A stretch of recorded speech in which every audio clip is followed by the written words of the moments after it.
Baik. Hari ini sudah tanggal 11 Zulqa'dah ya. Salah satu yang menjadi pengingat adalah saya sudah pernah sampaikan sebetulnya, tapi ini pengingat saja. Kenapa kalau sholat udahan kita mengakhirinya dengan ucapan salam ke kanan dan ke kiri? Kenapa? Ya jelas perintahnya gitu, contohnya nabinya begitu. Tapi apa hikmahnya? Assalamualaikum warahmatullahi wabarakatuh. Apa? Mendoakan. Ya, ini mungkin lebih terasa ketika sholatnya berjamaah. Ya, kita mendoakan orang-orang yang berada di kanan dan di kiri kita, gitu ya. Nah, apa hikmahnya buat kita? Salah satu hikmah yang bisa kita ambil adalah bahwa hasil dari sholat harus membawa kepada kebaikan untuk orang-orang di sekitar kita. Ya, dan ini sejalan dengan apa yang kita pelajari, bahwasanya bertambahnya ilmu agama seseorang maka menjadikan amalnya makin baik dan akhlaknya pun semakin baik. Ya, jadi ibadah juga sama. Hasil sholat, hasil ngaji, gitu ya. Itu apa? Harus jadi kebaikan.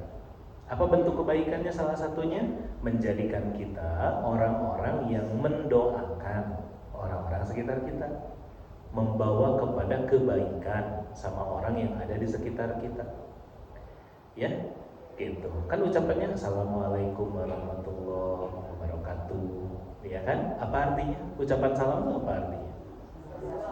Keselamatan untukmu dan keberkahan dan kasih sayang dari Allah. Baik nggak itu? Baik. Maka nggak ada nggak bisa ceritanya orang yang rajin sholat tapi ngedoain jelek buat orang.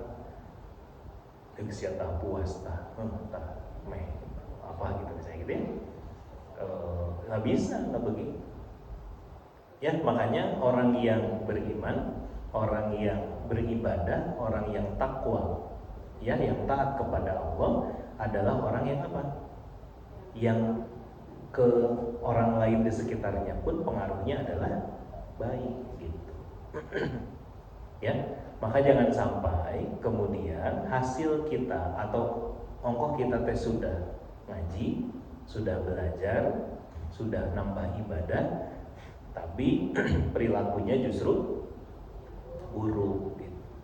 Ya, maka selalu ya bertambahnya ilmu seseorang menjadikan amalnya semakin baik dan akhlaknya pun makin baik. Ngucapin salam kalau udah beres tuh lemah lembut nggak? Apa ibu bari ambek? Lemah lembut kan? Maka orang yang sholat itu menjadikan dirinya semakin lembut. Kan nggak ada Assalamualaikum warahmatullahi, nggak ada kan? Enggak kan? Ya nggak ada sambil marah-marah. Maka itu, ya, itu sebagai salah satu pelajaran ya, yang bisa kita selalu ingat setidaknya kalau selesai sholat. Ya, baik. Itu saja pengingatnya. Bismillahirrahmanirrahim. Kita lanjutkan bahasan kita. Kita masih belajar bersama kitab Adabul Mufrad karya Imam Al-Bukhari rahimahullah. Semoga Allah limpahkan kebaikan kepada beliau dan keluarganya. Begitupun untuk guru-guru kita. Ya, semoga mereka semua senantiasa mendapatkan pahala yang terus mengalir ya dari ilmu yang kita pelajari insyaallah, dan Allah limpahkan ilmu yang bermanfaat bagi kita dan kita dilindungi dari ilmu yang tidak bermanfaat insyaallah ya. Terakhir hadis berapa Bu? 316. Belajar apa kita?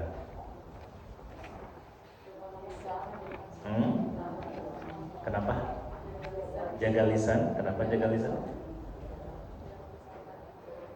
Karena orang yang beriman itu terhindar dari perbuatan keji, ya, dimana orang yang beriman itu bukanlah yang suka melaknat, betul ya? Dan orang yang suka melaknat justru otomatis nantinya dia akan jadi orang yang mudah untuk dilaknat sama orang lain. Maksudnya gini, Bu, mau dihina nggak sama orang? Maka jangan hina orang lain. Ya, Ibu suka nggak direndahkan, diremehkan sama orang lain? Tidak, maka jangan remehkan dan rendahkan orang lain.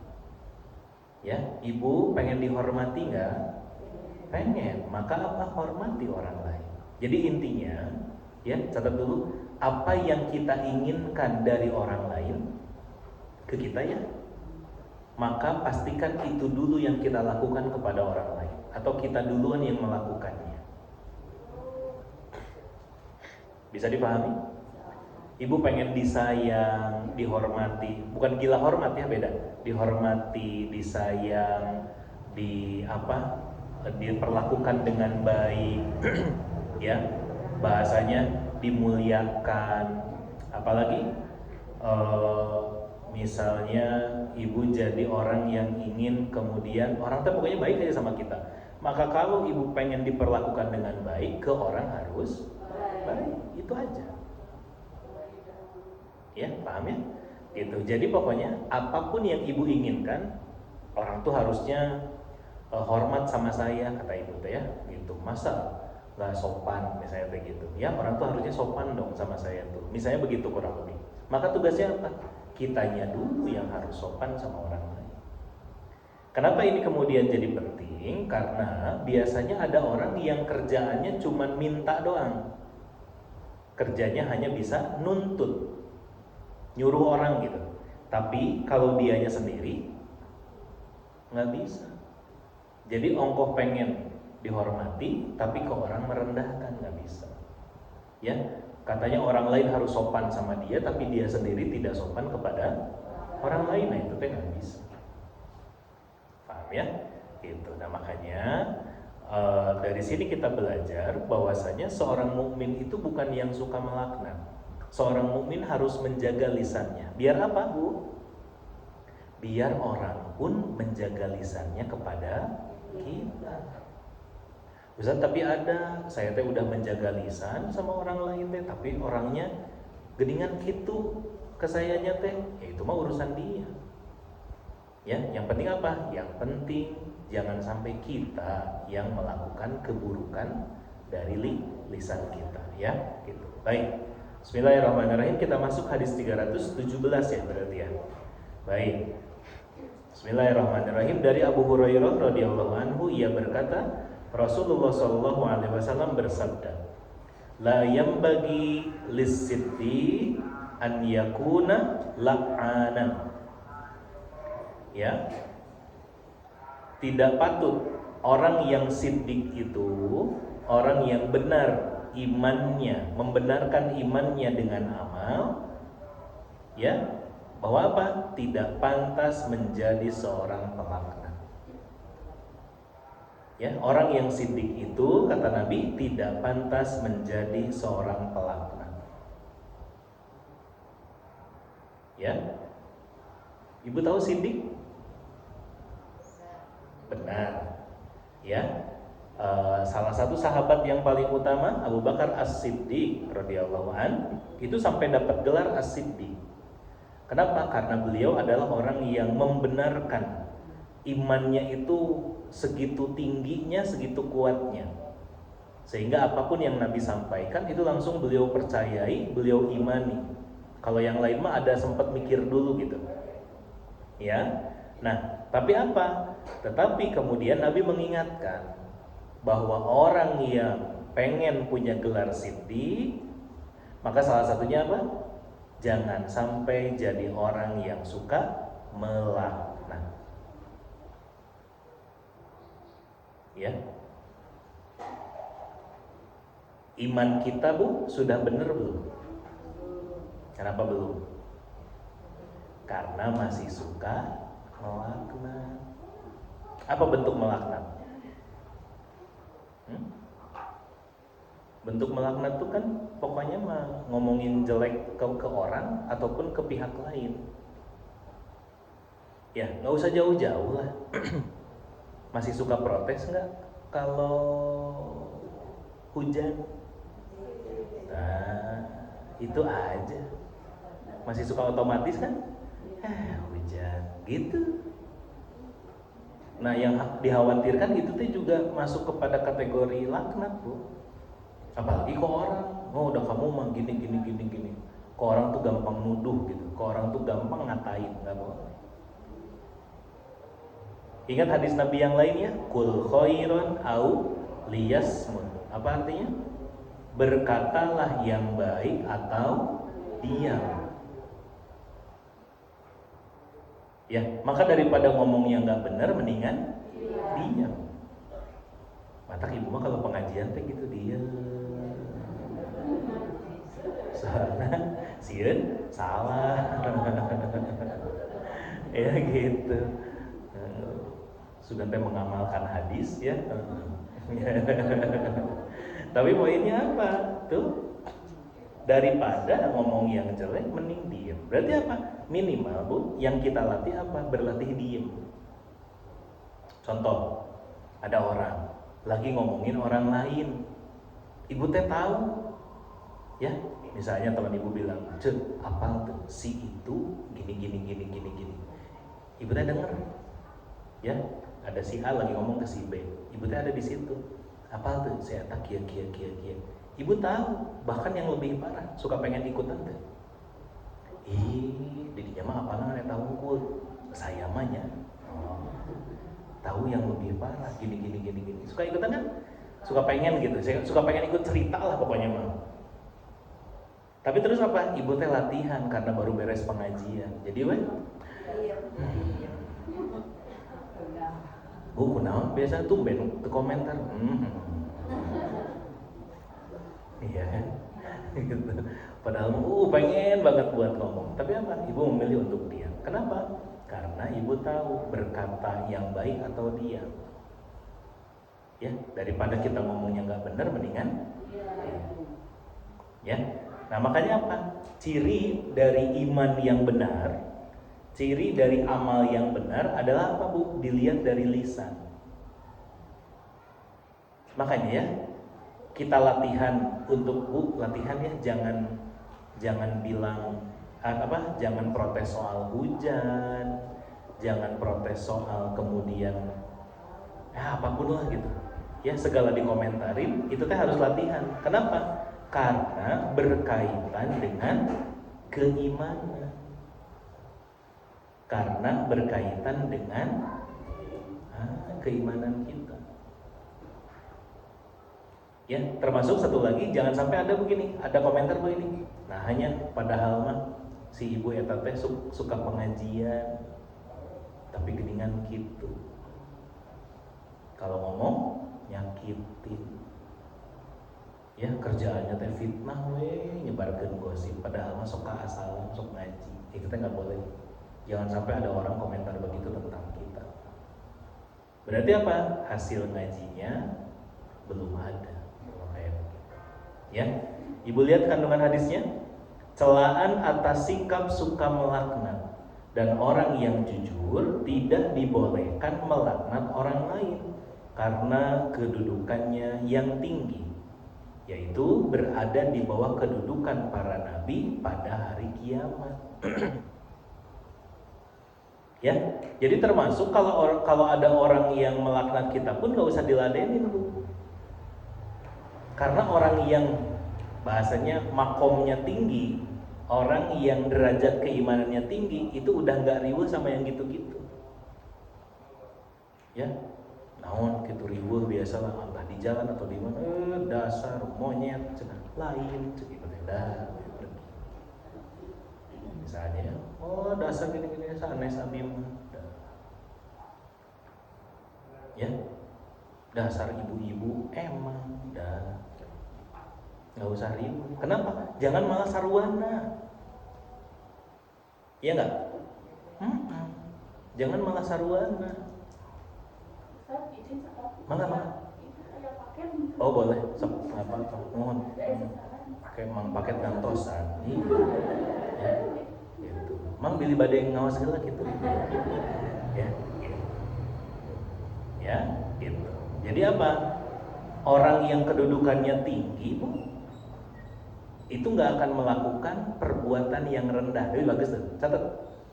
Orang yang kedudukan iman ya, orang yang keimanannya tinggi, maka dia tidak akan melakukan perbuatan yang rendah.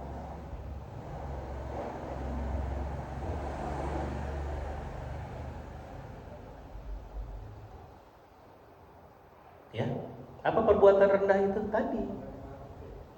Ngegoreng batur, melaknat orang, berkata kasar, protes sama hujan. Ya, hujan protes, hareudang protes, tiris protes. Ya, panas protes. Ya, duduk sila protes, selonjor protes, nyarande protes, cenghar protes, tunduk protes, gitu Jadi apa? Bukan urusan kondisinya, memang dasarnya tukang protes gitu. Ya, menising siremen ya teh selonjor. Tuh hari selonjor nyeri cangkeng pindah. Gitu. Begitu ganti posisi, tapi kalau katunduh aja kieu teh ganti deui. Apa tuh segala disebutin. Ya? Kenapa? Orang yang punya kedudukan tinggi, terutama pada hari kiamat, adalah orang yang justru menghindari hal-hal yang rendah seperti itu. Ya? Makanya apa, Bu? Harus diingat ya, benar-benar harus diingat bahwa apa, Bu? Ini mulut kita nih, lisan kita itu jadi tanda, jadi ciri seberapa tinggi keimanan kita. Ya, gitu. Nu nikah saha, nu riweuh saha. Iya kan? Bener gak? Iya, netizen kan suka begitu. Ada artis nikah, lebarnya kieu. Gitu. Ngaruh tuh. Kenal enggak? Enggak. Tapi suka ikut riweuh. Ya kan? Makanya apa? Udahlah. Jangan riweuh sama yang begitu. Wallahu a'lam bishawab. Kita lanjut dulu. 318. Bismillahirrahmanirrahim. Dari Hudzaifah ia berkata, tidaklah suatu kaum saling melaknat, melainkan mereka berhak mendapatkan laknat tersebut. Ibu pernah lihat orang berantem? Berantem, cekcok gitu. Dasar kamu ini itu, kata yang satu lagi, kamu juga sama, ini itu. Pernah lihat yang begitu nggak? Mau langsung, mau sinetron kek, mau berita mungkin. Ya, kan ada yang begitu. Tahu nggak yang gitu tuh efeknya apa? Tuh hadisnya bilang apa? Tidaklah suatu kaum saling melaknat, melainkan apa? Mereka berhak mendapatkan laknat tersebut. Jadi akhirnya apa? Akhirnya jadi dikabulkan. Gara-gara nggak bisa jaga lisan. Ya, misalnya apa? Ya pokoknya apa? Kalau kata-kata yang jelek, dasar kamu ini itu. Nah si ini itu nyata dikabulkan kalau sok pasti gitu. Ya buat siapa? Buat yang ngomong. Nanti yang satu bilang lagi, kamu juga ini itu. Maka apa? Dikasih. Makanya apa tadi hadisnya bilang? Tidaklah suatu kaum saling melaknat, melainkan mereka berhak mendapatkan laknat tersebut. Dikasih sama Allah jadinya. Itu sama. Kenapa bisa kejadian seperti itu, Bu? Karena balik lagi kepada kebiasaan. Makanya apa? Jangan dibiasa. Nah, itu.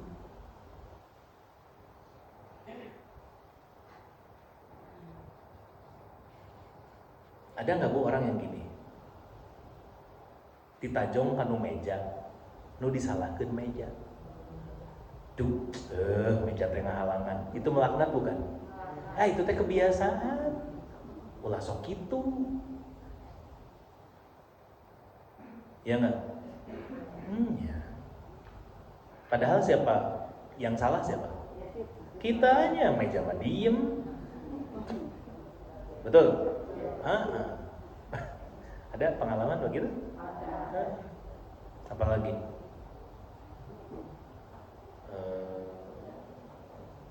Misalnya cucu ibu lagi mainannya berantak, katincak ku ibu. Mainan teh di mana wae. Emang benar. Tapi kan berarti karena kitanya nggak lihat ya.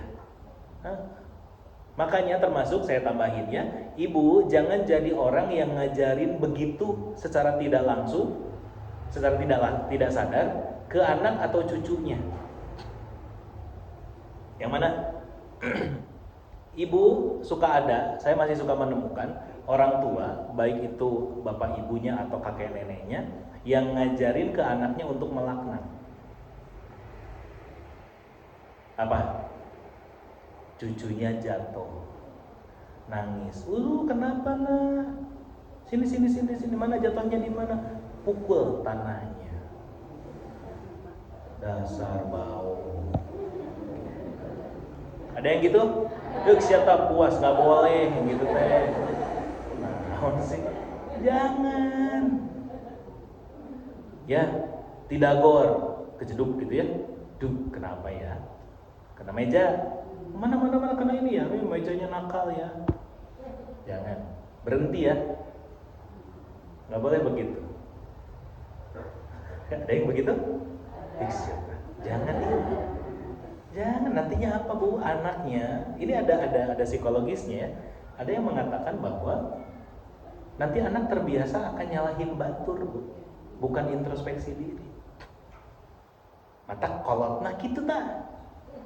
Geus kolotna teh, siga ibu. Meja tengah halangan, meja disalahkan. Ya bu, kenapa? Akhirnya jadi orang yang tidak mau mengakui kesalahan. Dan selalu menunjuk kesalahan itu ada di orang lain. Ngerti nggak? Tuh wadi nyatet eta mah habis. Ya jangan nih. Ya tuh kita tuh kadang suka nggak suka ternyata ngajarin begitu. Ya akhirnya nanti makin gede kan, kunang kamu ya enggak tuh si itu tuh. Bukan aku tuh si itu tuh nyalahkan batur, padahal pelakunya dia. Nggak boleh bu. Halo, ibu langsung. Ya, lihat kandungan hadisnya. Saling melaknat antara suatu kaum dengan kaum yang lain dapat menjadi sebab terjatuhnya mereka ke dalam laknat tersebut, yaitu dijauhkan dari rahmat Allah. Garis bawah itu. Apa efek dari kebiasaan begitu bu? Dijauhkan dari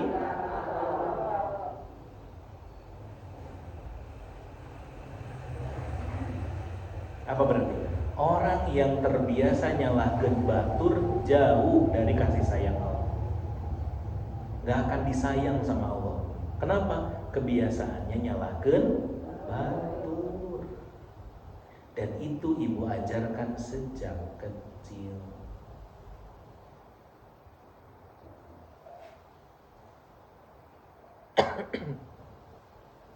Ya, ngerti? Berhenti ya. Kasih tahu orang rumah. Ternyata nggak boleh.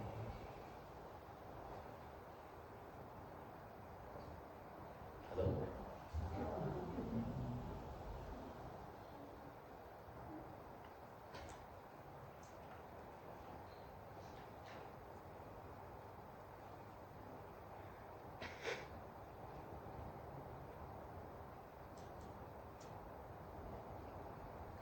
Rek jempling heula sina mikir. Ya, gitu. Jangan ya Bu ya. Gitu. Makanya suka, kenapa sih gitu. Kadang kalau ngelihat yang begitu teh, mana sini pukul. Ya, kesandung karpet disalahkeun. Ya, sendal leueur, sendal salah. Tuh. Ya, jangan ya. Lanjut. Judul 147, orang yang melaknat budaknya kemudian memerdekakannya. Hadis 319. Bismillahirrahmanirrahim. Yazid bin Al-Miqdam bin Syurai mengabarkan kepadaku dari ayahnya dari kakeknya, ia berkata, ya, Ibunda Aisyah mengabarkan kepadaku bahwa Abu Bakar melaknat salah satu budaknya. Nih, ini yang tadi juga. Abu Bakar yang punya gelar As-Siddiq melaknat salah satu budaknya, ambek gitu.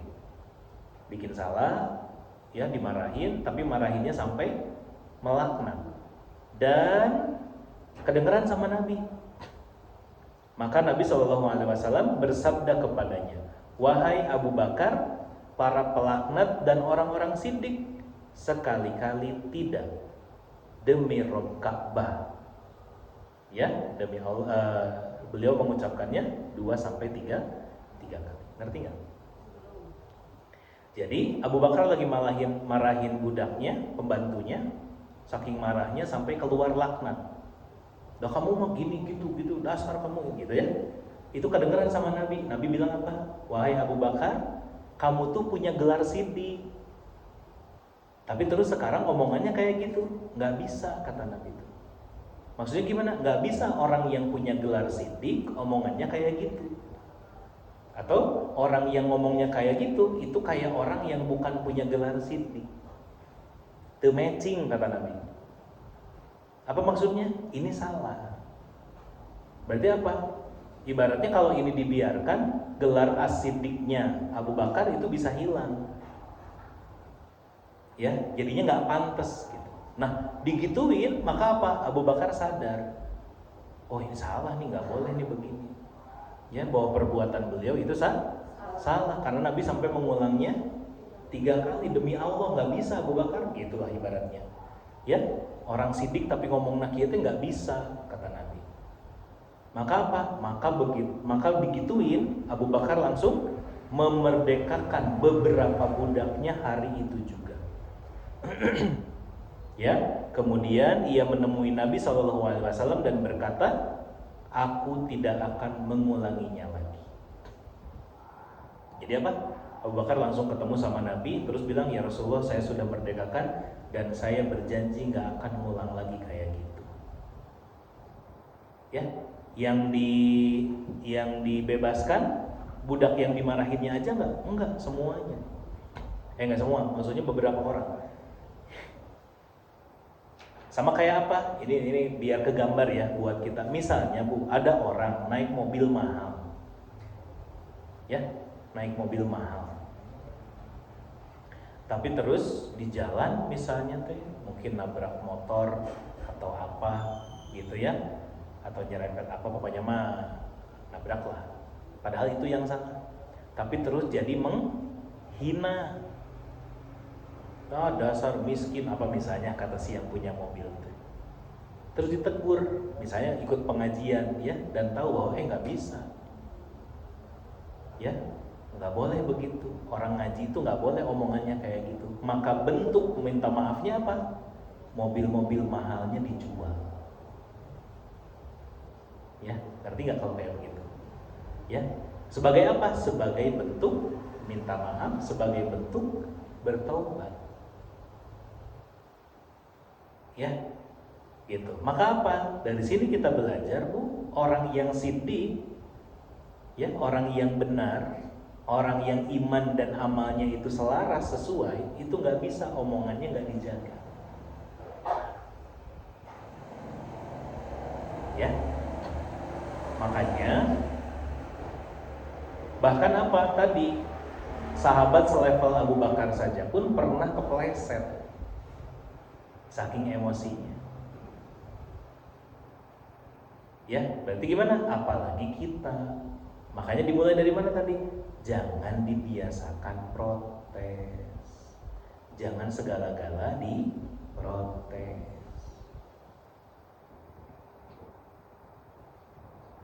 Ibu duduk. Ya, duduk, terus berdiri, protes tuh. Pas cengkat, protes tuh. Nah, sok nggak sengaja protes, gitu ya. Bari jeung ngarenghap, nyeri kaki teh, kaki disalahin.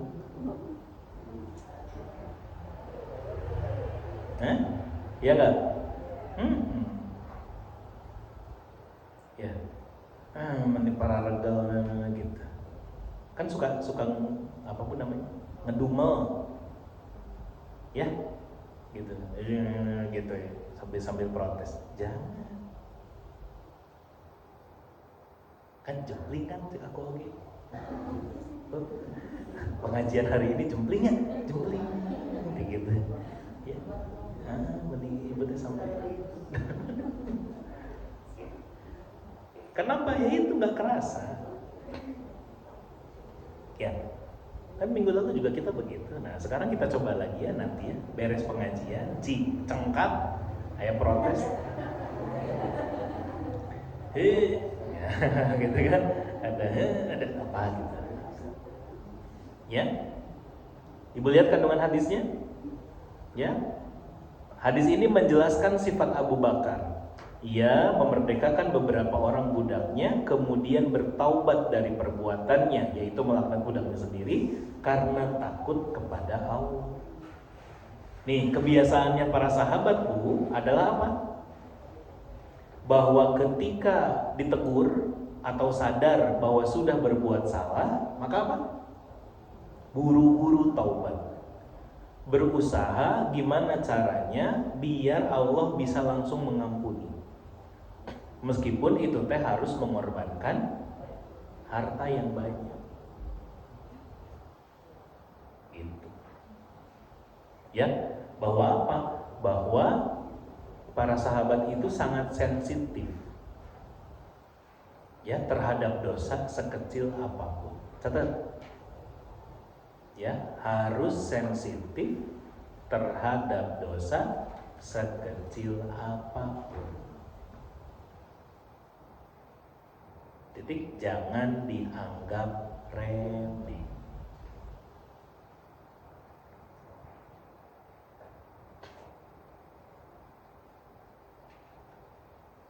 Ya, berarti gimana Bu? Kalau sadar sudah berbuat dosa, maka tugasnya apa? Tobat. Kapan? Langsung, jangan ditunda. Ya, tobatnya pun jangan ditunda. Ya, alas ya tadi dosa. Ya, kenapa protes? Karena hari ini teh mendung. Tapi nggak hujan, tapi mendung. Ya kan? Jadinya cucian enggak, jemuran enggak kering. Protes. Terus ibu teh bilangnya apa? Nanti malam mau tobat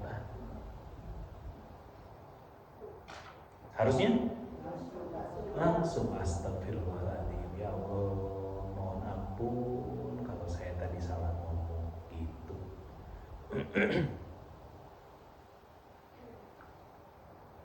Ya, langsung, jangan ditunda. Ya, makanya Abu Bakar aja barusan di hadisnya dia bilang apa? Langsung memerdekakan budaknya. 2. Laknat dan status siddiq adalah dua sifat yang saling bertolak belakang yang tidak mungkin bersatu selamanya.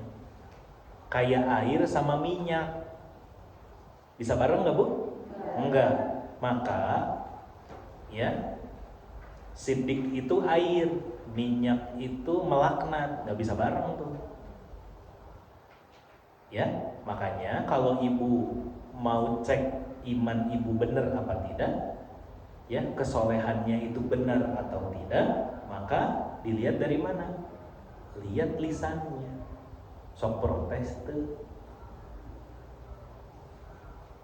Kosong.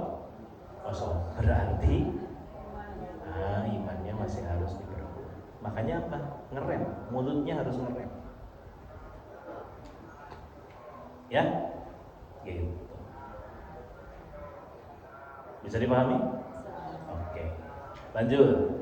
148. Saling melaknat dengan laknat dan kemurkaan Allah serta neraka.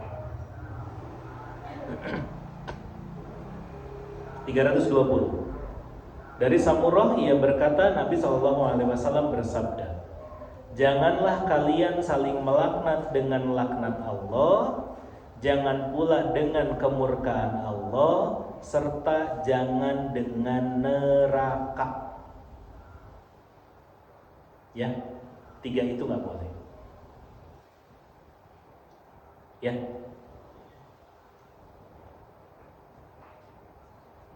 ngerti nggak?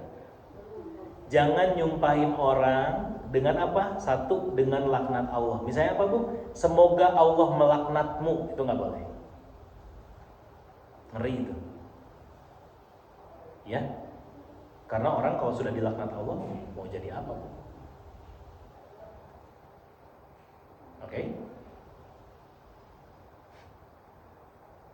Yang kedua, jangan dengan kemurkaan Allah. Semoga Allah murka sama kamu. Misalnya ibu kesel sama orang, berantem apa gitu, cekcok. Terus apa? Semoga Allah melaknatmu. Semoga Allah murka sama kamu. Nggak boleh. Ya. Atau semoga kamu masuk neraka. Yang ketiga, dengan neraka. Misalnya apa?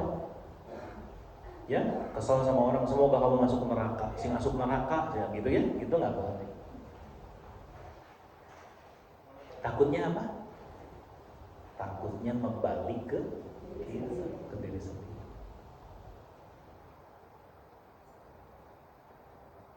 Ya, makanya lihat kandungan hadisnya. Dalam hadis ini terdapat larangan mengatakan kepada seorang muslim. Nah, garis bawah itu. Gak boleh ngomong gitu kepada sesama muslim. Ya, semoga engkau dilaknat oleh Allah. Atau semoga Allah murka kepadamu. Atau mendoakan seseorang, ya, seorang muslim agar dia masuk neraka. Gak boleh. Jadi itu aja, Bu, bagian dari laknat. Makanya gimana? Tadi kaitannya sama yang paling awal. Kenapa ucapan akhir dari sholat itu ucapan salam? Karena yang keluar dari lisannya seorang muslim itu yang baik-baik.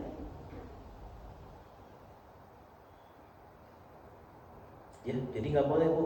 Makanya gimana? Sekesal apapun, ya, semarah apapun, jangan ngomong yang jelek. Betul.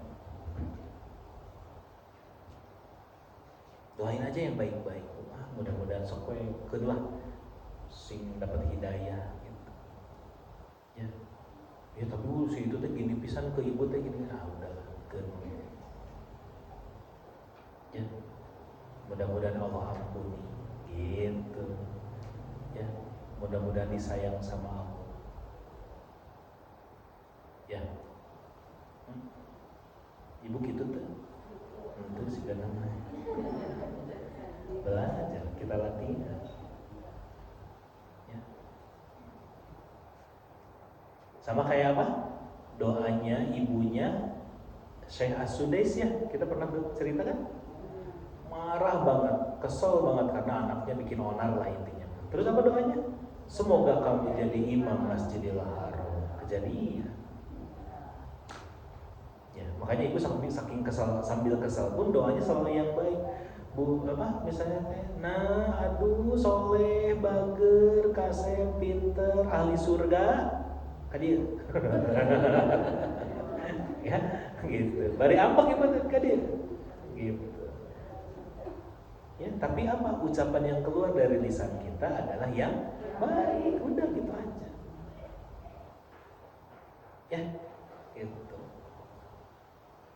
Orang beriman tuh ngomongnya baik aja. Ya, kalau kata Agim apa? Teko itu, mulut teko itu cuman ngeluarin isi teko. Ngerti gak? Kalau isinya kopi, ya kopi yang keluar dari mulutnya. Kalau isinya teh, yang keluarnya juga teh. Kalau isinya air putih, ya air putih. Kan gitu. Nah, isi hati ibu apa? Maka yang keluar dari lisan ibu yaitu isi hati ibu gitu.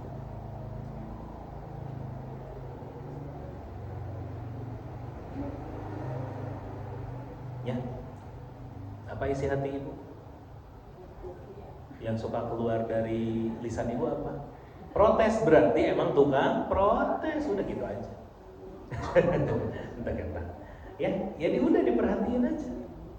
Kalau isinya, kalau yang keluar dari lisan kita adalah yang baik, berarti insya Allah isi hati kita pun selalu yang baik.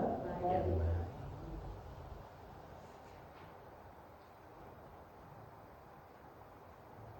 Ya, gitu. Tapi ada pengecualian, ya.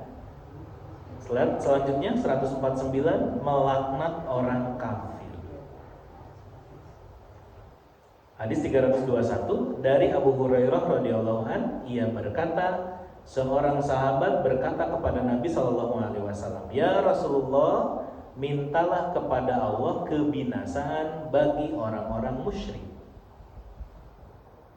Ya, maka Nabi menjawab, aku tidak diutus sebagai pelaknat, melainkan aku diutus sebagai rahmat.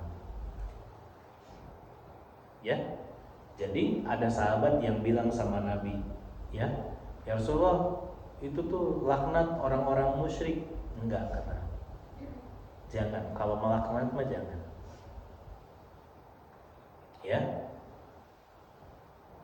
Tapi di hadis lain ada doa yang Rasulullah ajarkan, Bu. Ya, misalnya apa? Misalnya mendoakan kehancuran untuk orang-orang kafir, itu boleh. Ya, misalnya ke siapa? Untuk orang-orang Zionis, Israel misalnya. Itu ada doanya. Ya. Apa? Allahumma munzilul kitab. Ya, Allahumma munzilul kitab, sari'al hisab, ihzimul ahzab. Terus apa? Ihzimhum wa zalzilhum, gitu kalimatnya. Ya, wahai yang menurunkan kitab, yang hisabnya paling cepat, gitu ya. Yang yang perhitungannya, ya, yang balasannya paling paling adil, ya, yang balasan nerakanya paling mengerikan. Apa doanya Nabi? Jadikan orang-orang kafir itu berpecah belah. Jadikan orang-orang kafir itu menjadi orang-orang yang dihancurkan. Hancurkan orang-orang kafir. Itu boleh, ada doanya. Ya. Jadi apa? Untuk orang yang sudah jelas-jelas ya membawa kepada keburukan atau membawa banyak korban. Jadi doain Israel boleh nggak? Oh, ya, mendoakan buruk boleh nggak? Boleh, untuk yang jelas-jelas penjahat kayak mereka. Gitu. Paham? Ya, nah, tapi secara umum lihat kandungan hadisnya, Rasulullah adalah orang yang sangat penyayang kepada manusia, memberi perhatian kepada umatnya dan sangat lembut kepada orang yang menyelisihinya. Karena itu beliau tidak suka melaknat. Ini mah untuk orang musyrik yang memang sedang didakwahi. Ya, tapi kalau yang jelas memerangi, gitu ya, kalau zaman sekarang ya orang-orang Zionis begitu, maka apa? Boleh untuk didoakan keburukan buat mereka. Ya, makanya tugasnya apa, Bu? Berdoa sesuai dengan tuntunan Nabi.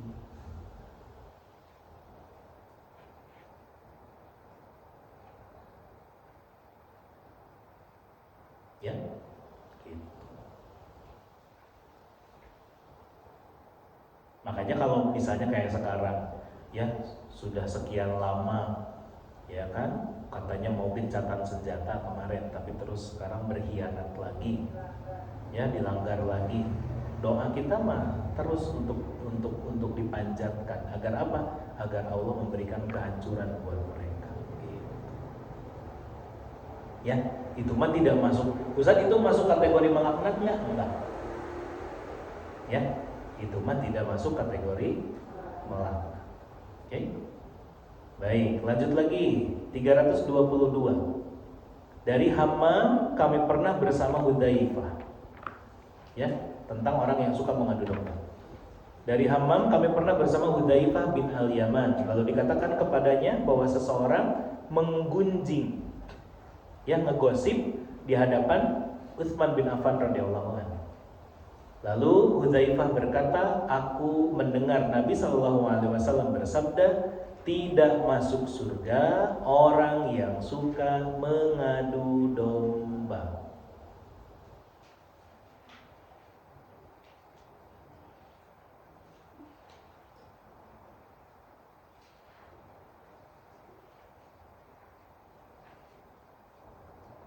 Ya.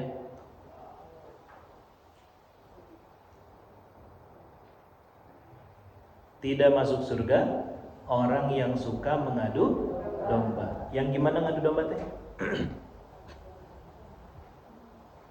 Ngomporin orang ya.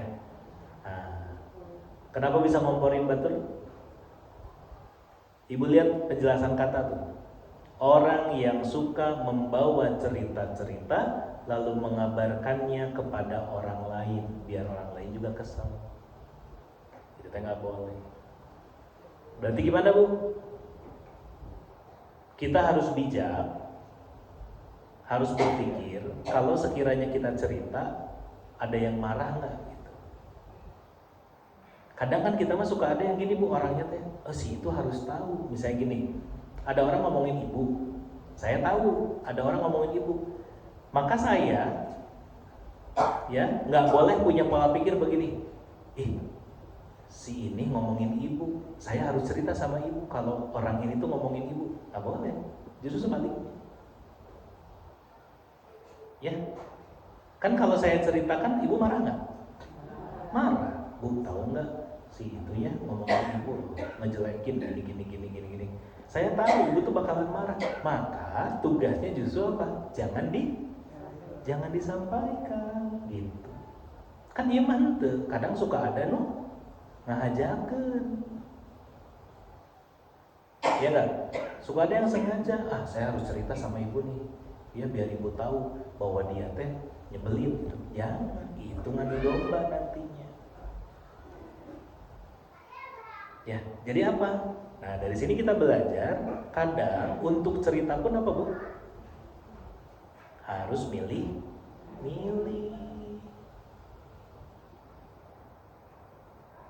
Apalagi kalau gimana? Apalagi kalau ceritanya belum pasti, tapi udah langsung diobrolkan, itu yang nggak boleh. Ibu lihat penjelasan kata yang kedua. Orang yang mencari-cari berita yang tidak dia ketahui kebenarannya, kemudian menyebarkannya dengan tujuan menimbulkan kerusakan. Ya, bahkan yang kedua yang lebih parah apa, Bu? Bikin. Misalnya, biar pengajian rame ya, kesini ngegosip, ke belakang ngegosip, ngadukeun ieu, yang belakang sama yang pinggir. Nanti ngomongin yang itu biar berantem gitu. Ada yang begitu, nggak boleh. Makanya apa? Kita diperintahkan untuk punya kebiasaan apa namanya? Tabayun. Apa tabayun? Cross check, betul. Halaman 516 di Quran.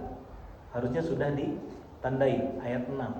Surat Al-Hujurat, surat 49 ayat 6, halaman 516. Coba Ibu lihat.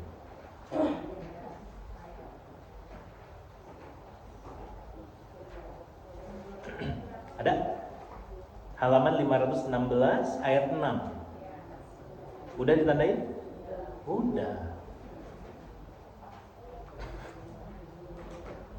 Ya ayyuhalladzina amanu in ja'akum fasikum binaba'in fatabayyanu. Hai orang-orang yang beriman, jika datang ya orang-orang yang fasik datang kepadamu dengan membawa suatu berita, ya maka telitilah kebenarannya. Tuh, tabayun itu meneliti kebenaran.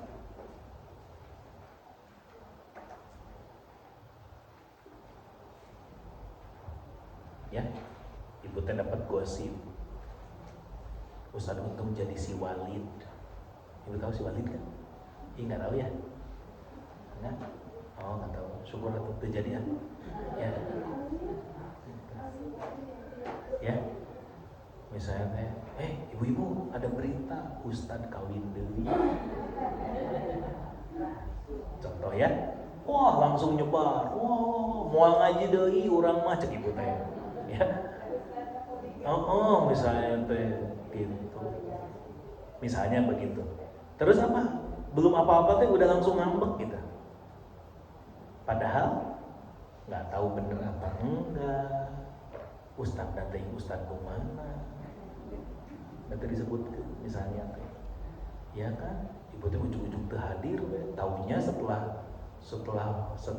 tahu ternyata beda pengajian. Ya, akhirnya apa? Akhirnya kan rusak. Nah, yang gitu-gitu teh nggak boleh. Makanya apa? Tabayun. Apa arti tabayun tadi? Meneliti kebenaran. Ya, gitu. Jangan jadi orang yang suka gampang. Nih makanya saya selalu ingatkan ya kalau tentang ayat ini. Apa Bu? Zaman sekarang kita berada di dunia yang apa-apa tuh gampang tinggal nge-share. Ya nggak? Dapat berita kirimkan, nggak tahu bener apa enggak, nggak boleh. Maka pelajarannya nih, kalau yang ini berarti apa? Orang beriman itu kalau tadi mah tidak gampang melaknat, yang kedua orang beriman itu teliti, ya tidak gampang nge-share, ngebagiin gitu. Padahal belum tahu bener atau tidaknya. Dan yang paling mengerikan apa tadi hadisnya bilang? Tidak masuk surga. Ibu lihat kandungan hadisnya. Tidak akan masuk surga orang yang membiarkan atau membolehkan namimah padahal ia mengetahui keharamannya. Tahu namimah? Yang tadi adu domba. Namimah itu adu domba. Jadi lihat kalimatnya, garis bawah ya. Membolehkan aja nggak boleh, apalagi jadi pelakunya. Ya, jadi ada orang adu domba, ku ibu diantep, itu aja udah nggak boleh Bu, apalagi jadi pelakunya. Naudzubillah, ibu jadi tukang adu dombanya, nggak boleh. Rugi tuh yang begitu. Kenapa? Udah sholat, udah ngaji, udah ini, udah itu, berusaha sesoleh mungkin, tapi terus apa? Gak jadi masuk surga karena tukang adu domba.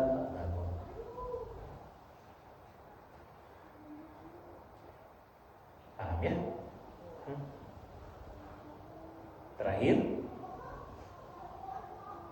hadis 323 dari Asma binti Yazid, ia berkata, Rasulullah SAW bersabda, maukah kalian aku beritahu tentang orang terbaik di antara kalian? Ya, mereka menjawab, tentu ya Rasulullah. Maka Nabi bersabda, orang-orang yang bila mana dilihat Allah akan diingat. Segitu dulu. Bu, mau nggak jadi orang yang terbaik? Mau. Siapa cirinya kata Nabi?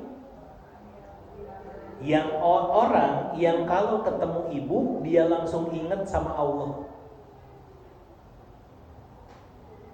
Itu orang terbaik tuh. Mana teman ibu yang terbaik? Yang kalau ibu ketemu sama dia, ibu ingat sama Allah. Bawaannya teh soleh gitu. Bawaannya teh pengen apa? Bikin kita semangat ibadah gitu. Itu teman terbaik tuh. Itu orang terbaik. Nah, kita harus jadi orang yang kayak gitu. Ya. Ya. Ibu kalau ketemu sama saya ingatnya apa? Ngaji, nah kayak gitu. Mudah-mudahan ya. Ya, tapi kalau ibu ketemu saya kata sing sireur panggil Ustaz deh. Beda deh. Ya, misalnya gitu. Ya, itu salah satu bentuk orang terbaik. Sebaliknya, Nabi sampaikan, maukah kalian kuberitahu tentang orang yang terburuk di antara kalian? Tentu ya Rasulullah. Maka Nabi bersabda, orang terburuk adalah mereka yang jalan ke sana ke sini sambil ngadu domba. Ya, yang menimbulkan kerusakan di antara orang yang saling mencintai dan yang mengharapkan kebinasaan pada orang-orang yang baik. Maksudnya apa? Orang yang kalau dia kumpul sama orang lain, orang teh pasti aja musuhan, pabaut-baut, berantem, fitnah, apa aja gitu. Ada nggak orang begitu? Ada.